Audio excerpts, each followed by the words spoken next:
Wasn't it great? Oops, that was good. Thanks very much for that dramatic presentation of today's text. That was great as well.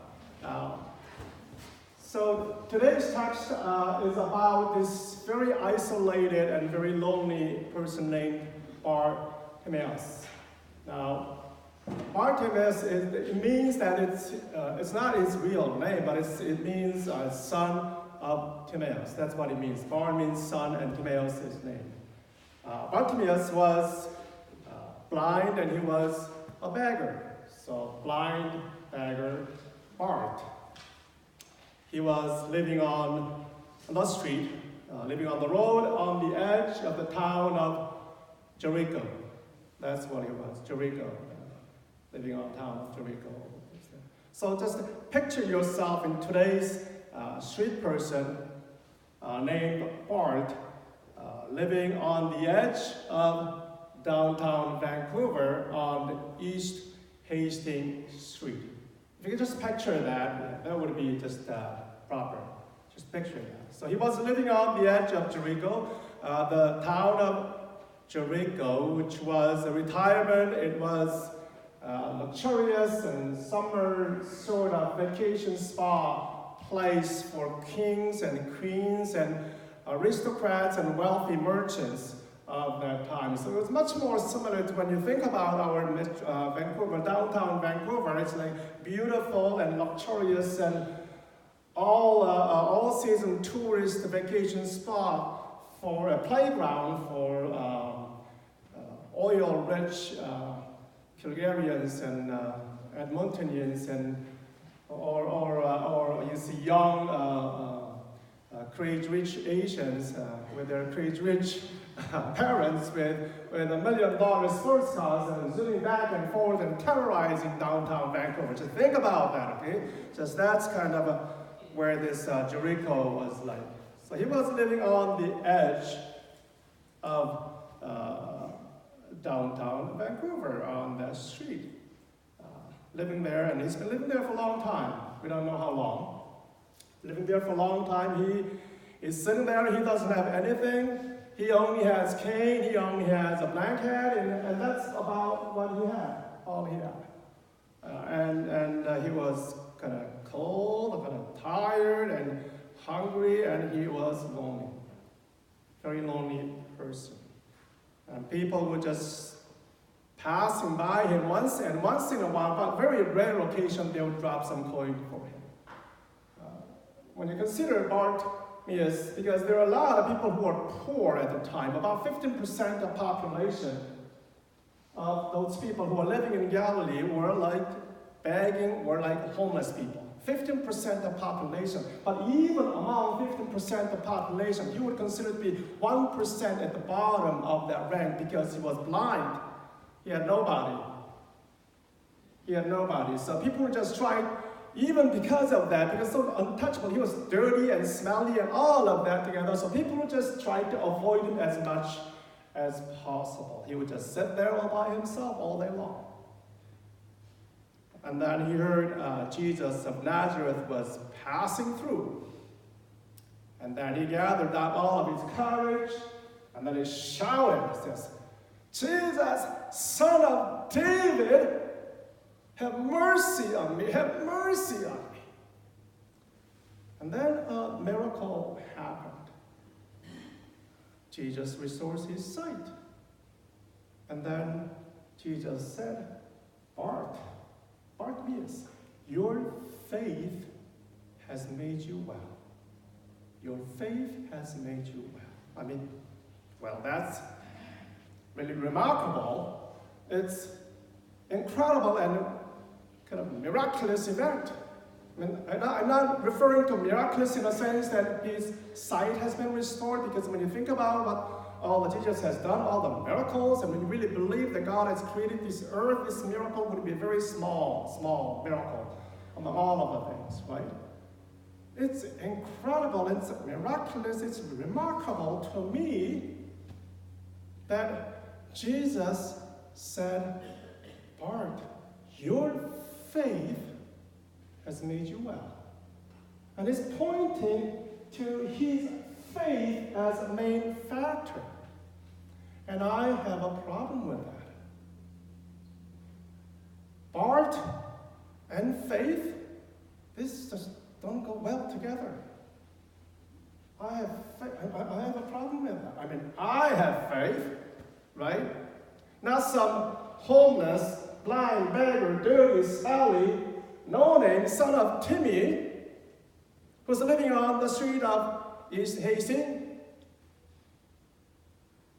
Faith, Bart, and faith just don't go well together. It doesn't make sense. Richard and faith, yeah, that makes sense, right? Bart and faith, they just don't. It kind of bothers me when Jesus said that.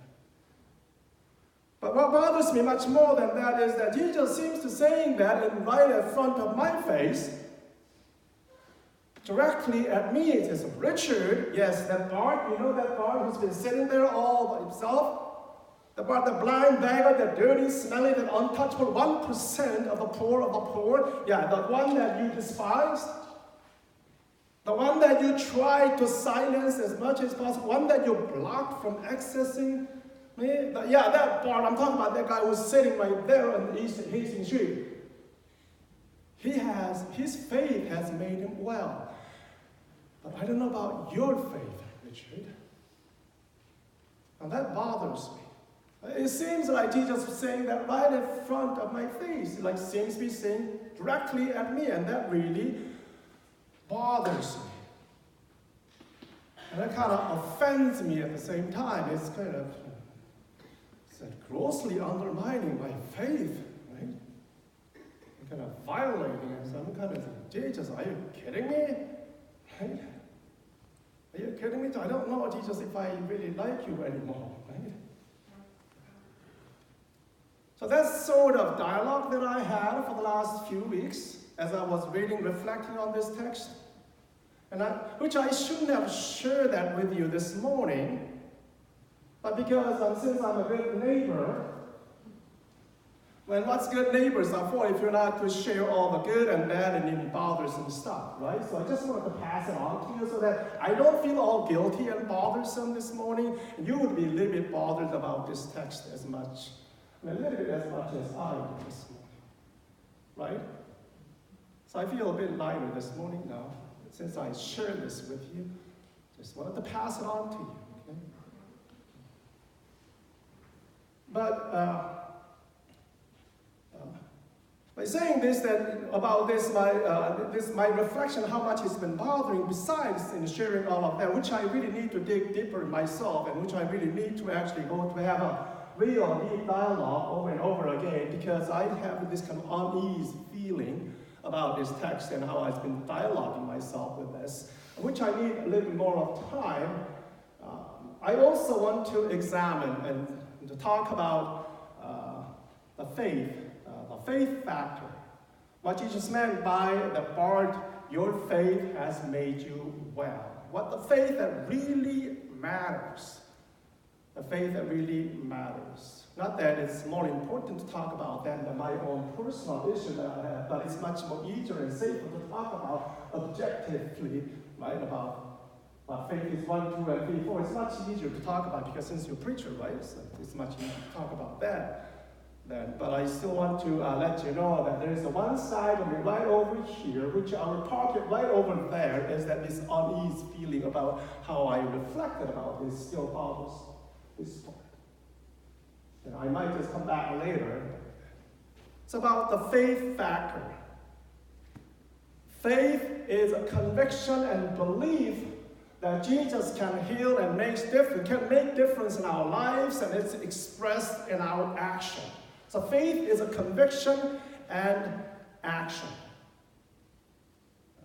Bart had a faith, and first of all, Bart able to recognize and perceive Jesus as a true one, a true Messiah. He called Jesus, son of David. Now that's a title only referred to only one that would be the next king of Israel. Right? Coming from Bart, Jesus, the son of David. There was nobody in the book of Mark ever called Jesus the son of David. He's the only one coming from his mouth in the whole entire book of Mark.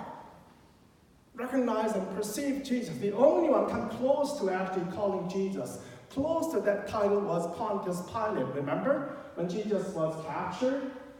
And Pontius Pilate was asking, what did he ask? He said, "Are you the king of the Jews?" he said, right?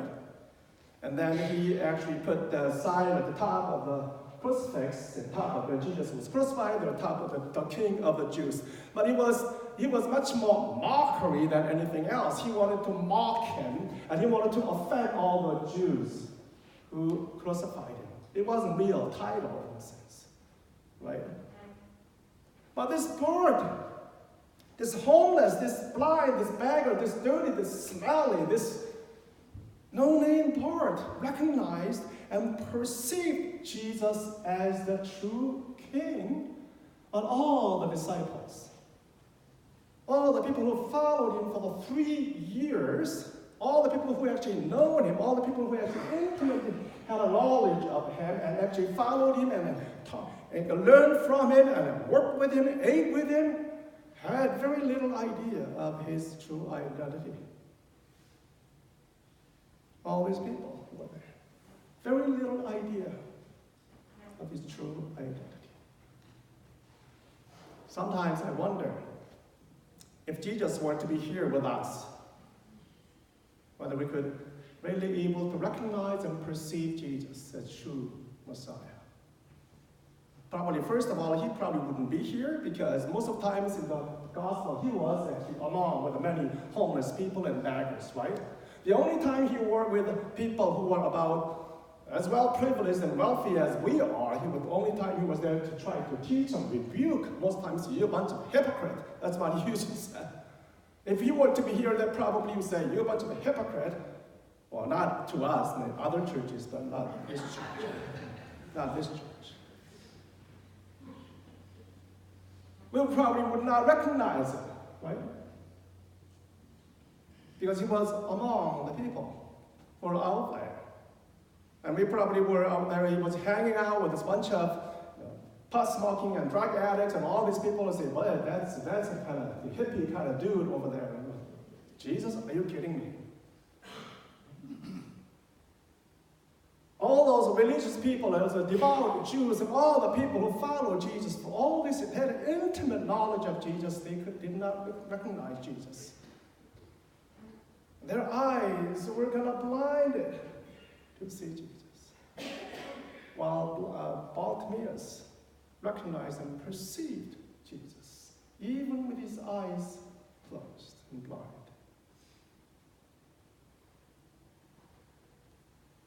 Sometimes,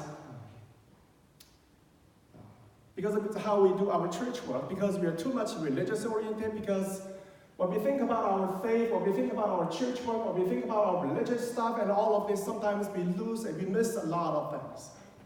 We see things, but we don't perceive, right? Sometimes we just lose it. Sometimes we say we want some truth, but it's what we really want is not real truth, but it's about reaffirmation of what we've said truth is all about, right? Sometimes we say we want something truth, but it's really about our reassurance what we have already believed the truth is really about. So we miss a lot, right? We miss a lot of that. Blind Bartimaeus recognized Jesus as true Messiah. We, with our eyes open, sometimes we miss. We want Messiah, but we don't want Messiah among the homeless people, right? Maybe because of this, maybe because of this, we lose. We don't experience miraculous things happening in our lives. We're blind to see. Maybe how I felt about myself, of this position, this privileged position that I am in, and that the wealth that I possess. Maybe this is kind of blinding me to see, to perceive faith that really matters also persist. Bartimaeus had a stubborn persistency.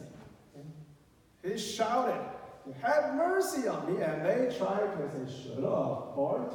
What are you saying? Get over there, sit over there. You don't even have a voice? Are you kidding me?" And he said, "No!" He says, "Have mercy on me." He just shouted over. He had a persistency, stubbornness. He wouldn't take no for an answer. Remember those other mother who brought, she came to Jesus and he wanted to have her daughter to be healed, and Jesus said, only the dogs will get the leftover. It just degraded her, and she would not go away. She says, even the dogs would take the bread, the leftover from the masters. She had that persistency. True faith has this trait of persistency, about persisting, stubborn persistency. How persistent are you, really? Do you knock once or twice, and if the door doesn't open, you just give up, say, "What the heck, I don't need this, I'll just turn around." Is that what you do? That's what I do sometimes. You knock once, okay? I'm going to ask once, I'm going to ask twice. If it doesn't, okay, I'm going, okay? I don't need this. All the great people of faith have this persistency. They never gave up for the kingdom of God. Maybe when I look at myself, maybe I don't persist enough because maybe I'm not desperate enough. Maybe I have too much. Maybe I'm in such a privileged position, right? And I don't want to let myself down over there. So maybe that's why I don't persist. Sometimes, not saying that this, but sometimes your wealth and your privileged position is kind of blinding you. It's a kind of curse in some ways. Faith that really matters. Expect change. Expect transformation. Bart threw everything away. His cane, his black hat, everything he ever owned, is only his wealth. That's all he had. He just threw everything and leaped to Jesus, expecting that he will be changed, and he experienced transformation. He threw everything out, just left, never to be coming back to where he was before. He was expecting change, but also he experienced change. A faith that really matters. Not only expect that you will change, but also you experience change in your lives. When we come to church worship service, do we bring this sense of expectation that we will be changed? That God somehow will mold us and change us and shape us to be more like Jesus every day, so that our life becomes much more fresher. Our relationship becomes much more fresher, that how we do our work becomes much more fresher, how we do our church work becomes much more fresher every day? Or is it same old, same old? Sometimes I don't know whether we say we want change, but I don't know. I think we probably don't want change, because change requires us to make changes first, right? And it's hard to do. It's hard to let go. Right? It's hard to let go because it hurts. Right? So we want to hold on to both, okay? I really want change, but also maybe I don't want to, just in case. So we got two feet right here. One foot on the other side, like two things right here. I want to make some change, but also at the same time, I don't want to let go of what I have already. So two things. I want Jesus, I want my wealth, and everything all together. Like just in case, you never know, right? And then you look at Bartimaeus throwing everything away and says, Bart, you're such a crazy guy. Why did you let go of all of this, right? I said, that's the only thing that you have. What if somebody else steal that? What if Jesus would say, if you're over there, Jesus said, Bart, just, I was kidding, okay, go back. What if So we hold on to both. And you're looking at from the other side and say, Bart, you should have just kept your cane and your blanket, right? And there you go with you, just in case you never know. Jesus might say, sorry, Bart, that was just kidding. We want to hold on to both, right? We want to hold on to both. We just kind of torn in between two things, torn in between two lovers. Sorry, it's kind of songs that torn between two lovers. Like, I like Susie, I like Christy, both of them. What do you do? Right?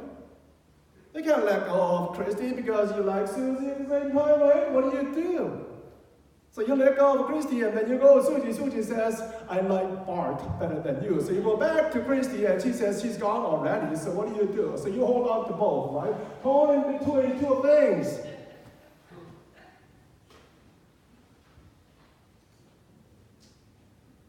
I went to, 2 weeks ago, we went to this presbytery meeting, last meeting that we've had. Well, actually, not last meeting, it was kind of farewell meeting. So folks, as you know, our United Church is going through some reformation. So by next year, we will not have presbytery, we will not have conference. We will only have regional, and then general council and local church. So out of 4 court system, and we only will have 3. So presbytery been around for about 100 years, it'll be no more. So we had some kind of rituals with people together.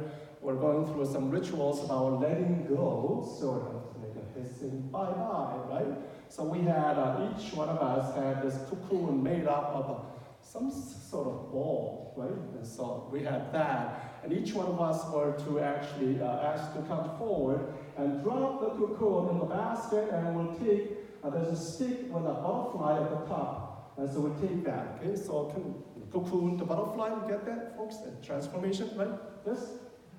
Did you get that? Okay. Okay. So every one of them, there were about 50 people were there. I was like, they're supposed to say one thing about them. And I knew that it was going to take forever, because it usually takes forever, because it's only 1 minute. If one person say 1 minute, 50 people, 50 minutes. Right? So I'm going to sit in there and say, holy cow, it's going to take forever. It did take forever. And of course, some people were just going there for 5 minutes. What in the world is that?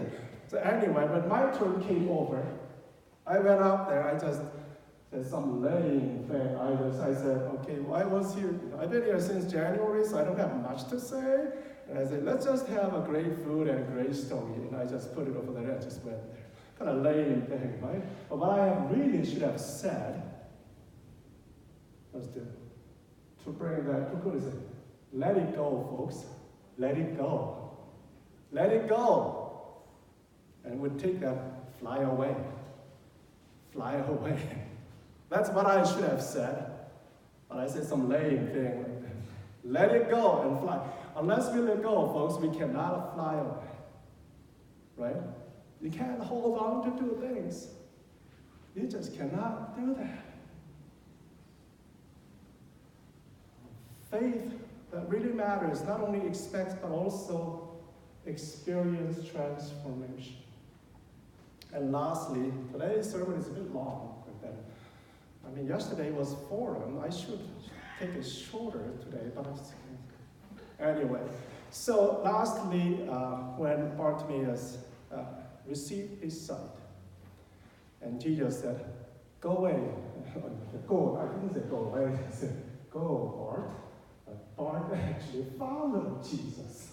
That's like, I'm sitting right beside him, looking at Bart. Bart, go away. I don't want you to be part of our crew, because you're like, but this guy is following me, right? We're following Jesus together. I was like, what the heck is going on, Bart? You shouldn't follow Jesus. You should go away. But he's following Jesus. Where? To Jerusalem. Into the gate of Jerusalem, where suffering and betrayal, where death will happen. Discipleship. He became a disciple. Discipleship means, discipleship is not a journey. But we say, faith is journey. Yeah, but it's a destination. We are following Jesus. Jesus is our North Star, and he's leading us into the gate of Jerusalem, because that's where discipleship really matter, where the suffering, betrayal, death will take place. and the resurrection and glory will take place as well. So we are entering into the gate of Jerusalem in discipleship. That's what we are called to follow. So how are you doing, folks, in following Jesus? Into the gate of Jerusalem. And what I'm bringing is like my personal thing over here. It's like I'm struggling with this because I identify myself, I don't identify with Bart whatsoever when I read this text. Now, one of the good ways for us to actually read it, for each one of us to meditate on the text, is that you put yourself in a certain role, and which one you would really identify yourself.